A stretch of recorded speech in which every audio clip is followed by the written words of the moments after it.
Baldur's Gate 3. Now, I retweeted this thread that Wolfheart's about to talk about, and I gave my opinions on it. If you guys want to check that out on Twitter, that's Twitter TiBone RPG. But I'm gonna react to this video because I kind of agree with some of Wolfheart's opinions here, and I just kind of wanted to give my take about it, and I kind of wanted to talk about it, so we'll go with that first. There's quite the amount of diverse opinions here, and there's also some game developers that tweeted in agreement with this, and I've actually played their games, and I hate to say it, but the games suck. It's really as simple as that. Your game doesn't suck because good games come out like Baldur's Gate 3. Your game sucks because it sucks. Well, hello there.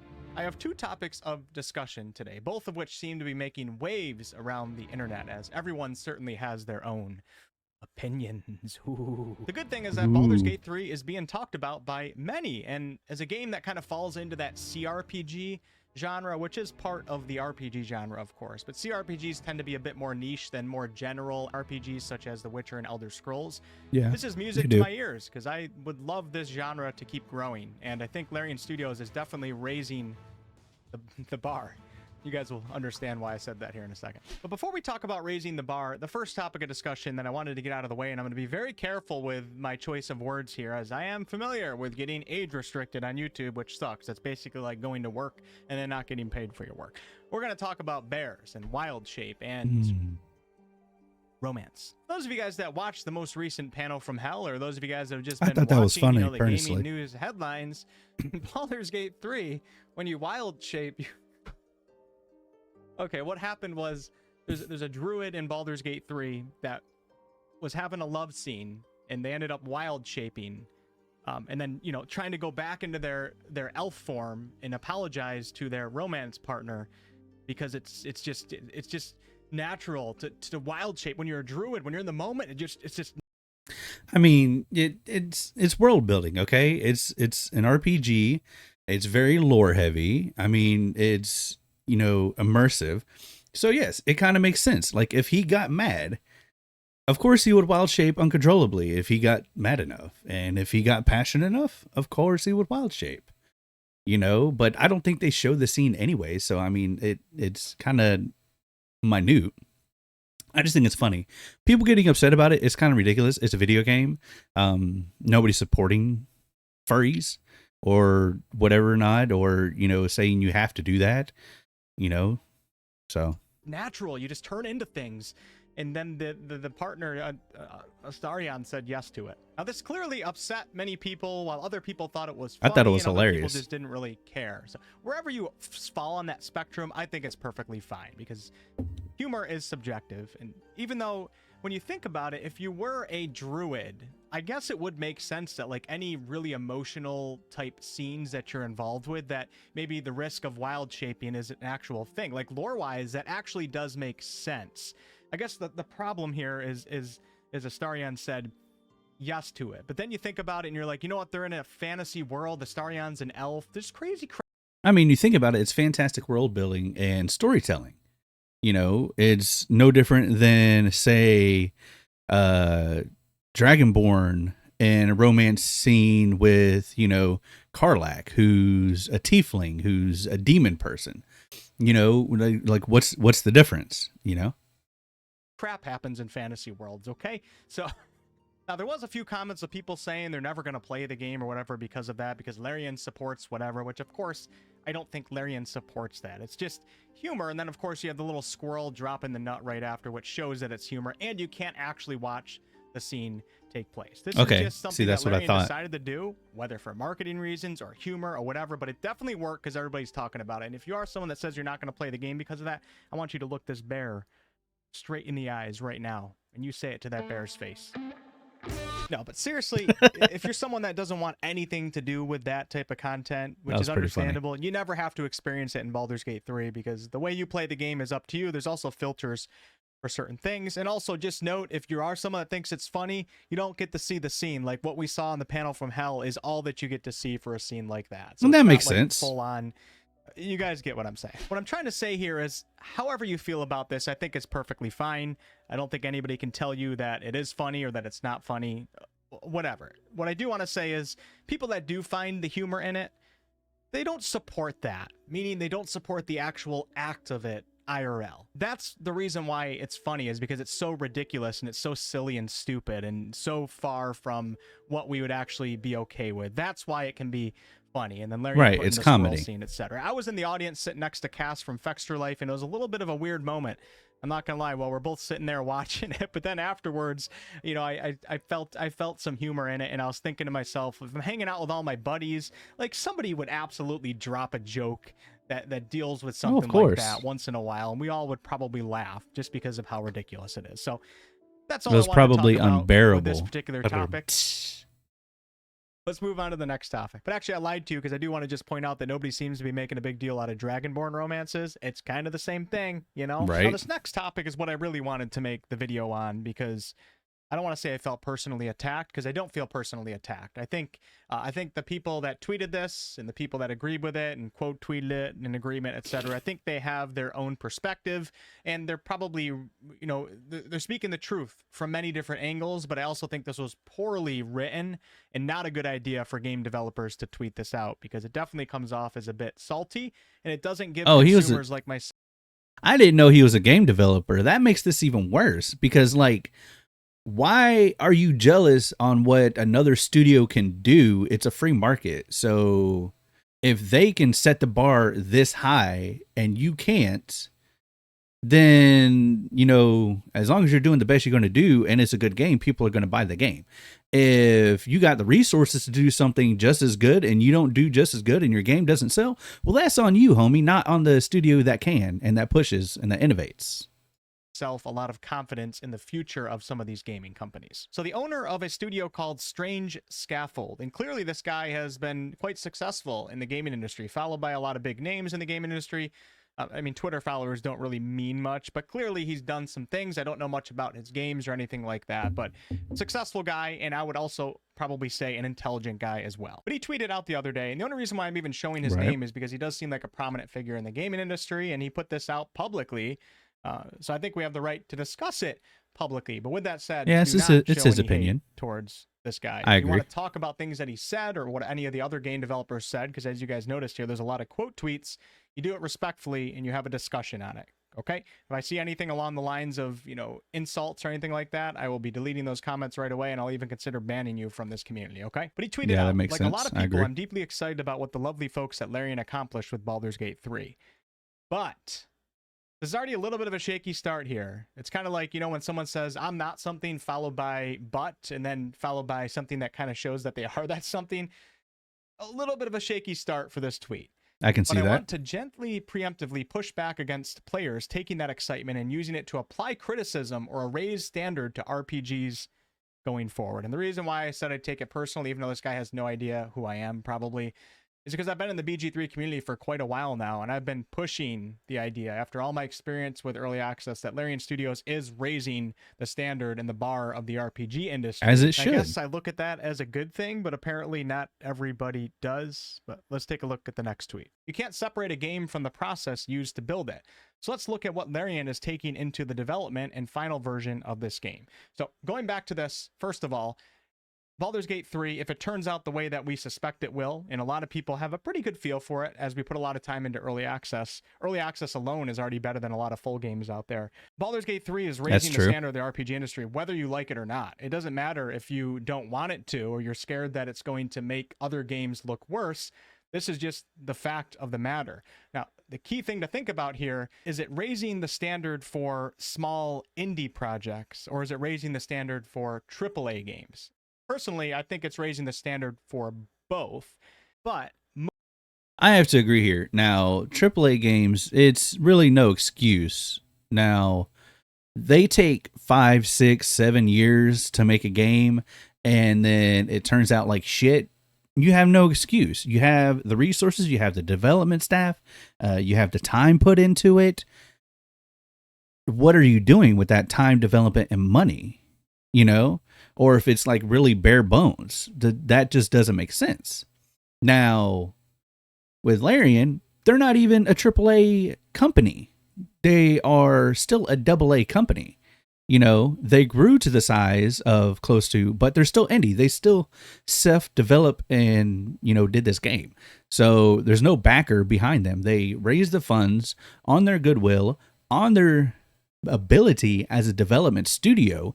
They started off with 30, 40, 50 size team when they started this game. So, and then they grew to that size throughout the course of developing the game in early access. So that point is minute. If they can do it, of course other studios can do it. And the studios that can't do it, we're going to look at the game and be like, okay, is this game worth playing? Is the game good? Okay, they had a low budget. They did what they could, but it's still a good game. Yeah, we're going to buy it and play it. Okay, did you have the budget? Did you have the resources to put into it? Is it a bad game? If it's a bad game, then no, we're not going to put into it. Them raising the bar, that should be a good thing. Most of the time when we say raising the standard, we're speaking at AAA games that have a lot of money and resources. Reasonable people are not going to expect the next. Our AAA companies are mad because Larian Studios is forcing the industry to ante up and quit nickel and diming obvious communities who would rather defend their favorite games as if they're children or something. Also, what's up, Ebony? How's it going? Hyperseek, is this real? Studios are getting mad because BG3 is good? Yes, this is an actual developer who tweeted this, and other developers from Obsidian and other game studios are backing him, saying that it's an anomaly. CRPG RPG that's being developed by 10 or 20 devs to be like Baldur's Gate 3. There's nobody that's reasonable that expects that. In fact, here's a great example. Tactical Adventures with Solasta, which released a few years ago. I think the game did pretty well, and most of you guys in my community loved that game for what it was. And we understood that it was a smaller indie project, nowhere near the budget of Baldur's Gate 3, and we loved it for what it was. And then we also gave feedback to Tactical Adventures and what we hopes they will do for their next game. If they were able to make profit off their first game, we hope that they take that profit, reinvest it, and then the next game that they make is a little bit better. So maybe the next Solasta game, maybe there's like multiple endings, but maybe the animations and the visuals are still kind of low. And that's quality. how it should be. Most of us are probably going to be okay with that. But when you look at AAA companies, it's not okay to have Larian Studios doing what they're doing with Baldur's Gate 3, assuming that it turns out the way that we're expecting it to, and then having other companies that even have more. I mean, for the fact of the matter, it's successful in early access. It's already a successful game. So when it launches and people get access to the full game, of course it's going to be more successful. As long as you take it for what it is. But you should take each game for what it is. And not just, oh, this game's successful and they put a lot of time and effort and, ability into it, then it shouldn't raise the standard because we can't do that. That doesn't make no sense. More resources and money than Larian, releasing a game that is half of what Baldur's Gate 3 is, accompanied with microtransactions and a bunch of bullshit, and charging full price for it, if not more. So yes, it is raising the standard of AAA RPGs, and we expect, companies that fall into this, what they call it, mega games or something like that, to look at Larian, and as long as the game turns out good, to want to. Like when Starfield comes out, okay? Starfield's going to come out after Baldur's Gate 3. And people are going to look at that game and compare it to Baldur's Gate 3. Now, Starfield has had more time to develop than Baldur's Gate 3. Now, it's probably not going to be as narratively driven as Baldur's Gate 3 is, but it's going to be an open world. It's going to be explorative. And if it's not a good game, then it's not going to succeed where good games should. Plain and simple. It's not an anomaly. It's Larian Studios showing just how much the industry rips off customers, pretending that is and what it's not possible. I agreed. Truly skill issue. I'm tired of seeing a lack of interactivity and quality of life features and other RPGs come out in just 3 or 4 years. Sadly, gaming industry. Like, even though it's still an RPG, but look at the most recent big launch of Diablo 4. Now, Diablo 4 was a pretty decent game. I'll give it that. Narratively, it was okay. The campaign was decent, and it was good. But if you're backed by some of the leading developers in the genre, that game should have been so much better what it was, and it shouldn't have been as bland as it was. You know, for an RPG, for an ARPG, it should have had more in game. It should have more quality of life compared to an indie studio who has just as much development time, and the game is got 50% more content in it. Like, that doesn't make sense.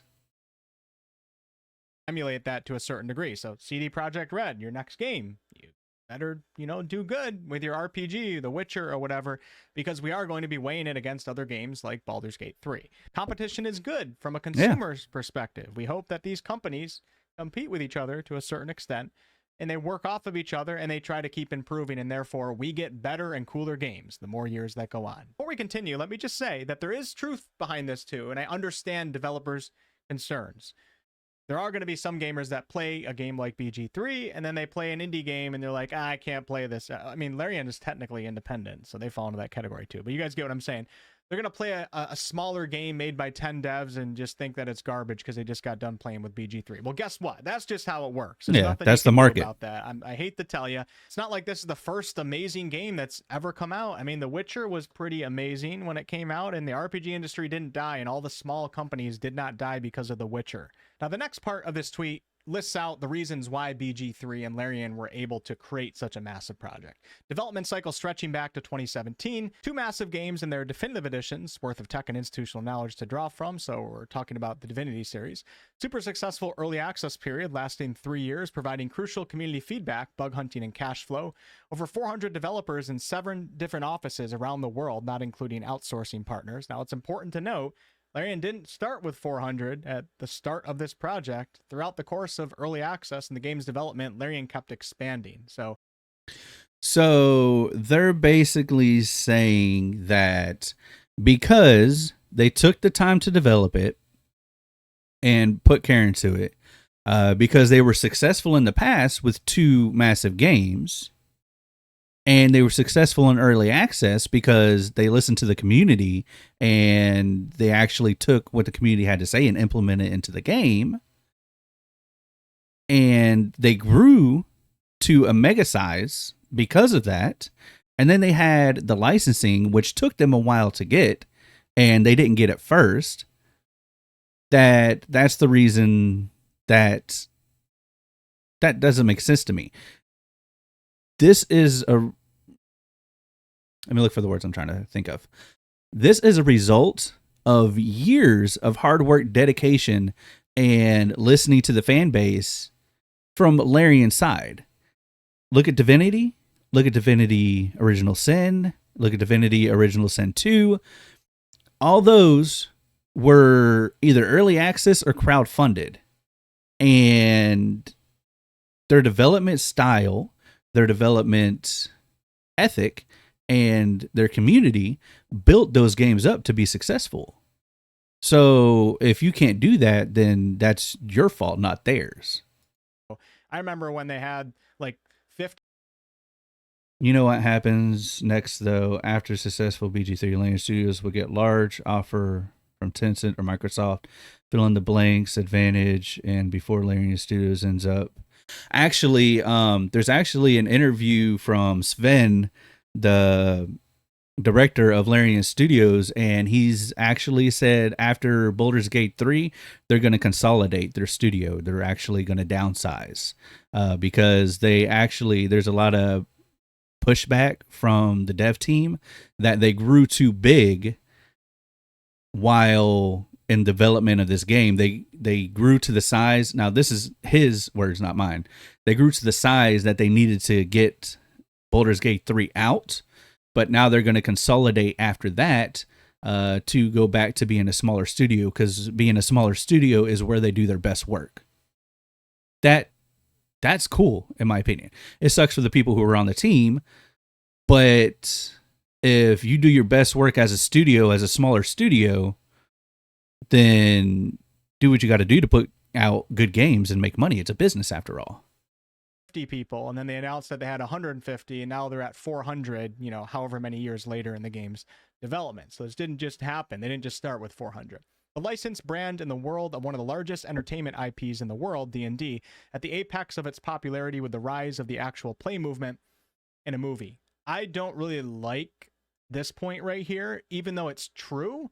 I don't think it was a good idea as another developer to point this out, because Yeah, it more Amity, so that's comes what they across as want to you do. They being want to stay independent.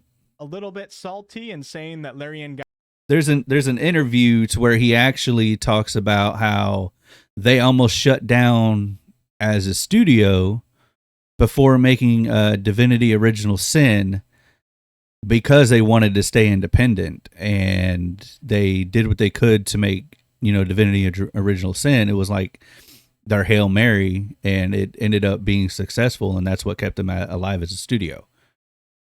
got lucky. Generally, even though I don't think this guy means it that way. That's how it comes across. Yes, D&D is popular right now. Yes, Larian got the license for it. Larian also has been working for that license for a very long time, and they got denied the license to make BG3 a long time ago in the past. You know what would have made this list a little bit better, though, is if he then listed out all of the troubles that Larian went through. You know, there was also a pandemic, some wars. Their studio was in one of those countries. They went through a lot of trouble. yeah, that's another thing that nobody's looking at. They're looking at all the success, and this happens generally with a lot of people who get, you know, major success. Everybody looks at the success and the things they've done good, but they haven't looked at none of the failures. Like before the Divinity series, they had a lot of games that did not do well, and they had to cancel. And then on top of that, while making Baldur's Gate 3, they started in 2017. There was the pandemic. There was the war, because they're a majority European country or European studio that is in a whole bunch of different other studios. They have Quebec. I know they're in. I know 7 different. I don't know all of them, but if you can do that and still make an awesome game, and then you got another studio who's sitting comfy and cozy in California and can't ante up and make a good game, then like, what are we talking about here, man? Come on, that's wild. In their history, I doubt they'll sell it to Tencent, etc. after this expansion. Hopefully, yeah, I doubt they're gonna sell out. The director really wants to stay independent, so I think that's what they're gonna do. But we'll see. certainly hasn't always been sunshine and rainbows for Larian, and they were even on the brink of bankruptcy when making Divinity Original Sin, and that was the start of the series of games. That's what I was just talking about right now, that really catapulted Larian into the success that they're experiencing right now and their ability to make BG3. So it would have been nice if some of that was mentioned in the tweet. This is a small, incomplete list. Larian is coming into this game swinging with a gigantic weight of expectation. As they should. True, but they're also doing it with an immense amount of wind, direct experience and resources, specialty tooling, etc. at their backs. Yes, we know that Larian's doing this with an immense amount of wind, but where do you think they got that wind from? It's from their history, their company's history, everything they've done, their successes, their failures, etc. I'm actually a big believer in luck equaling hard work meeting opportunity. I think the official quote, though, is when preparation meets opportunity. Yeah. I really, really do believe in that 99.9% of the time. There's a couple other game developers that commented on here that definitely gave off the vibe that Larian is just a lucky company, and they always try to say, well, they worked hard and we like them, but basically they're lucky to get to where they're at. And is there some luck? Yes, but that's horseshit. Meets opportunity, and then people that feel envious or jealous of another person or company oftentimes will just call it luck. I can think of this in a YouTuber's perspective as well. I look at bigger YouTubers. I could easily go, well, they made Blizzard was once Blizzard North, which was once Condor. It's only a matter of time before success eats the company alive. It's just the way things work in capitalist society. Eventually, corruption corrupts. Completely enjoy this while it lasts, my friends. Yeah. YouTube videos back when there was less competition, or a company just happened to randomly see their video, or they had a viral video, etc. It's easy to feel that way. But truthfully, behind most success stories, there's a ton of failure that you just don't see, you don't really hear about, and a ton of persistence. In an era of mega games, Baldur's Gate 3 is one of the largest attempted, built by a specialized group of people using mature tech specially built to make this specific game, reinforced by invaluable mass player feedback and market validation. ahead of its launch. Once again, I don't think he really means it this way, but it's kind of coming across as, everything just happened to work out right for Larian, and that's why they're successful. No, that Not shows really that good it's luck, in my opinion. intentional. This is not a new baseline for RPGs. This is an anomaly. It's definitely partially a new baseline for AAA RPGs. We expect other companies to try to do as good as Larian, or at least show that they're working towards that. So I disagree with this. It's not a new baseline for small indie projects. We don't expect Baldur's Gate 3 every time. Reasonable people don't expect this. Definitely raising the bar, though, and the lower bar is going to go up a little bit. That's how it is. If you can't adapt, your company won't be successful. As Vork told me, complacency is the death of a business. Trying to do the same thing in the same way, especially without the same advantages, could kill an entire group of studios. Advantages. Which, yes, it could kill an entire group of studios. Which, it's risk versus reward. That's all it is. When they made Divinity Original Sin, they were taking a major risk, and they got a major reward because the game actually turned out really good. Same for other independent studios or indie developers who are trying to make a really good game.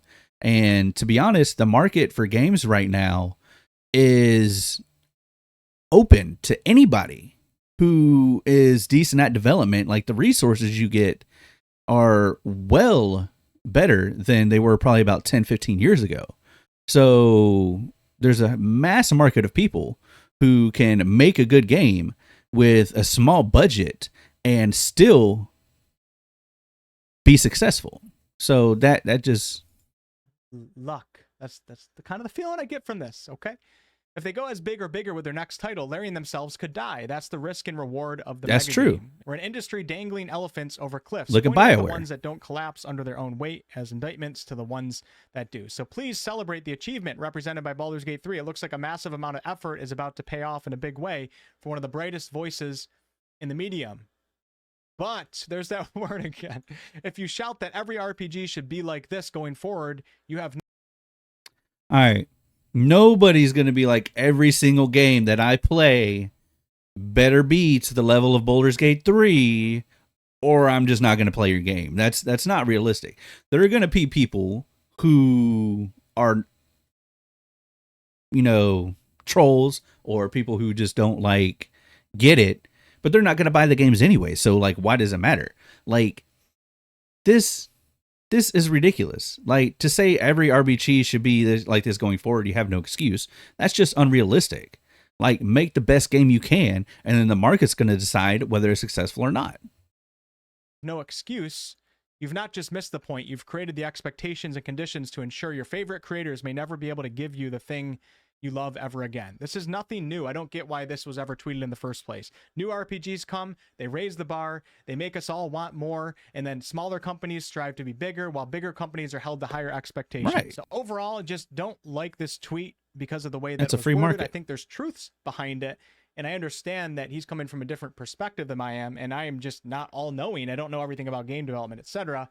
But the tweet's still up, and it seems like a lot of people have similar feelings to me, that it more so sounds kind of like excuses and a little bit of jealousy.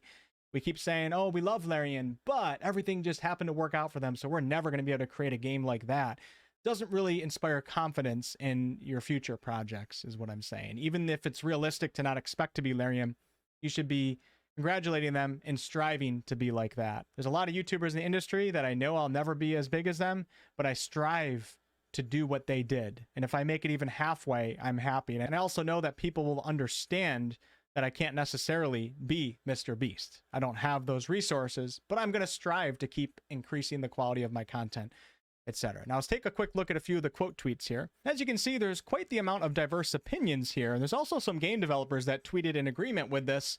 And I've actually played their games, and I hate to say it, but the games suck. It's really as simple as that. Your game doesn't suck because good games come out like Baldur's Gate 3. Your game sucks because it sucks. There's plenty of small projects. That's the epitome of this video right here. Is your game doesn't suck because good games come out. Your game sucks because you suck, and you need to use your skills and develop them and get better and create better games. Plain and simple. that I supported the crap out of that were really successful. 9 Dot Studios with the game Outward. Successful project made by 11 people. Fantastic game. I didn't expect Baldur's Gate 3 cinematics on it. I had reasonable expectations, and they exceeded them with what they had. So be better, make better games, and strive to be like Larian, even if your company probably won't reach that level one day. Even Josh, the director of Obsidian, retweeted this. I have nothing but respect for Josh. Pillars of Eternity 2 is one of my favorite games of all time.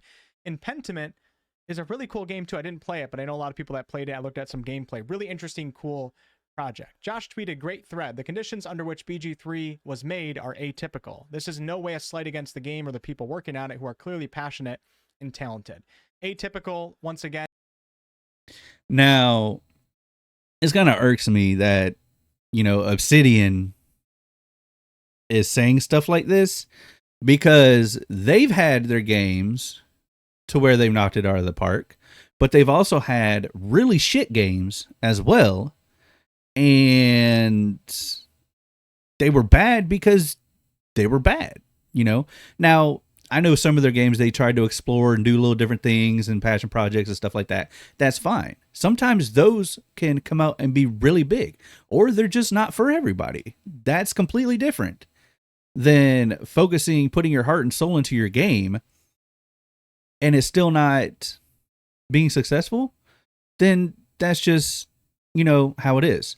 But if you have a game that you put your heart and soul into and your hard work into and is genuinely a good game, then yeah, it should be successful in my opinion. And if you can't do that, then step up your game. And the fact that a major studio like them is saying that kind of worries me of what their games are going to look like moving forward. It kind of makes me skeptical to buy another Obsidian game, to be honest. And from my perspective, in a gamer consumer's perspective, more so comes across as this company was lucky. Even if you don't mean it that way, I don't think this is a good look for other developers to be tweeting this. Having the foundation set and the funding to build things on your own terms is invaluable. That's why we want companies like you, Obsidian, to strive to be like that. If you can't pull it off, well, that's just what happens. Go back to the drawing board. Obsidian was probably a step backwards in terms of budget and resources required, yet people I never played this game. A lot of people loved it more than the Outer Worlds. So that just shows you right there that we don't necessarily have to downplay anything that Larian has done or say that it's atypical or it's just a lucky situation. You got to make good games, and the bar is going to go up. Learn, improve, adapt. If you don't have a big budget, maybe you go backwards with the budget, but you figure out a really cool way to make it work. Pentiment, for example. And I found this tweet kind of interesting here. It's kind of funny. I did touch on it earlier, but still. The pandemic, war, financial dropdowns, and much more things, of course, helped Larian. Yeah, and of course, this guy's being sarcastic. It's kind of funny because we focus on all of these, advantages that Larian has, but didn't bring up any of Larian's struggles or the enormous amount of troubles that they went through to get to where they're at. So, of course, there's going to be things that make it seem like certain companies got lucky, etc., but it's the companies that push through that and the companies that have the strategic management and vision to manage this minefield of creating games. Those are the ones that are going to succeed. They're going to raise the bar in industry. We're going to support them raising the bar, and we're going to hope that other companies raise their bar, and we just keep seeing better and better games. That's going to be it for this video. I'm sure you guys have your opinions, and they're going to be down below in the video comments. Nothing but love for everybody here. I just disagree with these tweets, and even if I'm just stupid and I lack the knowledge to have any understanding of what these developers are talking about, it doesn't change the fact of the matter of how it comes across to a lot of us consumers. It doesn't inspire confidence in the industry. It doesn't inspire confidence in your products to say, we can never do this, or we can't handle a bar being that high, etc. There's better ways that you can go about talking about that. And in general, I think a lot of us are going to be people who can. Don't expect every game to be BG3. I don't even know if that tweet was ever necessary in the first place. And guess what? Shouldn't have people came that out. do expect indie small games to be BG3, they're not going to buy your game. It doesn't matter what you tell them. They're not going to buy it. So that's just how the industry works. All right. So thank you all so much for watching. Please be respectful to each other, and much more Baldur's Gate 3. All right. So I'm going to copy. There's the video if you guys want to give it a like. Yeah, that was a really good video. I think Yeah, the people who are worried about not being able to uphold to it are not really in a position to where they should be making tweets like that, because either you work at getting better, or you're going to fall. The free market itself is going to judge what games succeed and what games don't. If you make a good game, you're going to succeed, whether you're a 10-person group, a 3-person group, a 500-person group. If you make a shit game, whether you're a 500-person group, a 10-person group, or a 3-person group, it's just not going to go anywhere. It's as simple as that. But the fact that, devs are out here saying this kind of stuff is wild, in my opinion. At the ready.